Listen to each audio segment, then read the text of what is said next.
سب سے پہلے اگر ہم بات کریں مخصوص نشستوں کے فیصلے کے حوالے سے بات ہو رہی تھی، اس کے بعد سے پھر کے پی میں حکومت کی تبدیلی کے حوالے سے بھی بات ہو رہی تھی. آپ کو لگتا ہے کہ وفاقی حکومت کے پی میں تبدیلی چاہتی ہے؟ دیکھیں، پہلی بات تو یہ ہے کہ پاکستان کا پولیٹیکل ٹیمپریچر جو ہے نا اب ڈے بائی ڈے بڑھے گا. اس لیے کہ جس قسم کی سیاست پاکستان کے اندر ہو رہی ہے اس میں ایک دوسرے کو ایکسیپٹ کرنے کی روایت جو ہے وہ بہت کم ہے. حکومت ہو یا اپوزیشن ہو، دونوں جماعتوں نے ایک کہتے ہیں سیاسی لنگوٹ کس لیا ہے. ایک دوسرے کے خلاف میدان میں آ گئے ہیں، ایک دوسرے کی حکومتوں کو گرانے کے دعوے کیے جا رہے ہیں. اسپیکر کے خلاف طریقے میں اعتماد لانے کی بات پنجاب اسمبلی میں کی جا رہی ہے، اور ادھر جو ہے کے پی کے کی حکومت گرانے کی بات کی جا رہی ہے. اگر کے پی کے کی حکومت گرانے میں کامیاب ہو بھی جاتے ہیں تو اس کا مطلب ہے کہ آپ سسٹم کو نہیں چلانا چاہتے، آپ ایک دوسرے کے مینڈیٹ کو قبول کر کے آگے نہیں بڑھنا چاہتے. لیکن ہمارے ہاں جب حکومتیں گرتی ہیں انیق صاحب تو وہ کسی سازش کے تحت گرتی ہیں، کسی منصوبہ بندی کے تحت گرتی ہیں، کسی پس پردہ قوتوں کی مدد سے گرتی ہیں.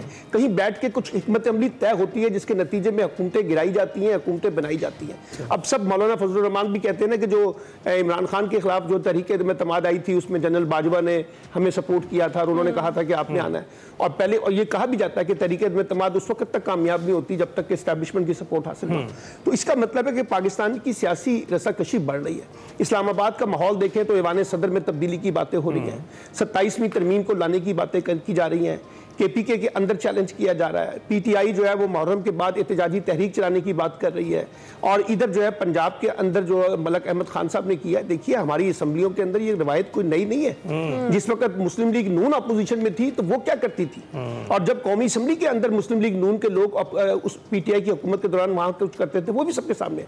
لیکن یہ ایسا نہیں ہوا کہ آپ 26 ارکان کے خلاف نااہلی کا ریفرنس لے کے چلے جائیں. اور میری انفارمیشن کے مطابق یہ اسپیکر نہیں چاہتے ہیں پنجاب اسمبلی کے، یہ کسی کی خواہش کے اوپر ہو رہا ہے. جو اسمبلی کے اجلاس میں نہیں آتی اور جب آتی ہیں تو ان کو یہ اس بات کا گلہ ہوتا ہے کہ ان کے خلاف نعرے لگتے ہیں، ان کے والد کے خلاف نعرے لگتے ہیں. میں اس کی کوئی حمایت نہیں کر رہا، یہ کوئی اچھی چیز نہیں ہے پاکستان کی سیاست میں، لیکن یہ ہماری روایات چلی آ رہی ہیں، اچھی نہیں ہے لیکن اس کے باوجود چلی آ رہی ہیں. ہم ایک دوسرے کے وجود کو برداشت نہیں کرتے، اپوزیشن حکومت کو برداشت نہیں کرتی، حکومت اپوزیشن کو برداشت نہیں کرتی. تو مجھے تو ایسے لگتا ہے کہ جیسے ہم پولیٹیکل پولرائزیشن میں اور زیادہ آگے بڑھ رہے ہیں، اور یہ قومی سیاست کے لیے، جمہوری سیاست کے لیے اس وقت بہت نقصان دہ ہے.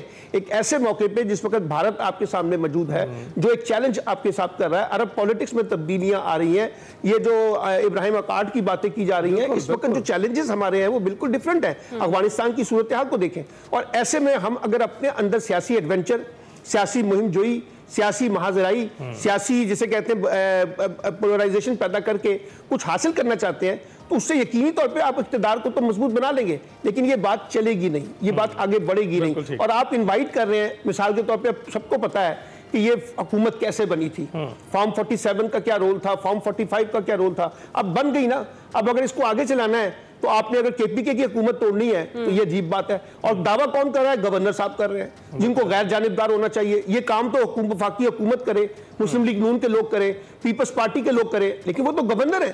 اگر گورنر بیٹھ کے وہاں یہ سیاسی بڑکے مار رہے ہیں کہ وہ حکومت گرانا چاہتے ہیں تو آپ کو پتا ہے کہ وہ کس کے نمائندے ہوتے ہیں؟ وہ وفاق کے نمائندے ہوتے ہیں، وہ ریاست کے نمائندے ہوتے ہیں.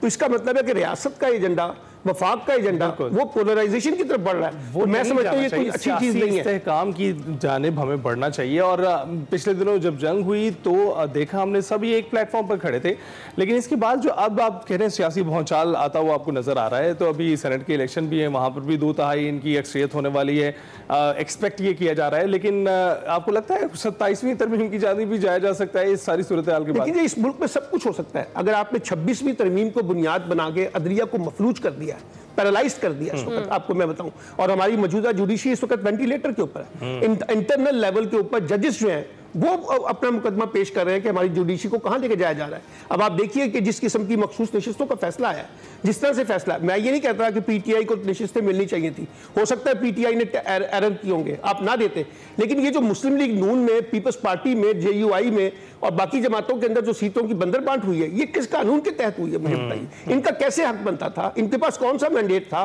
ووٹ کسی اور کو ملے ہیں، سیٹیں کسی اور کو ملی ہیں. اگر آپ ان کو نہیں دینا چاہتے تو نہ دیں، لیکن یہ نہیں ہو سکتا تھا کہ آپ نے اٹھا کر سیٹیں جن کی بنتی نہیں تھی، یعنی ایک جماعت جس کی صوبائی اسمبلی میں نشستیں جو ہیں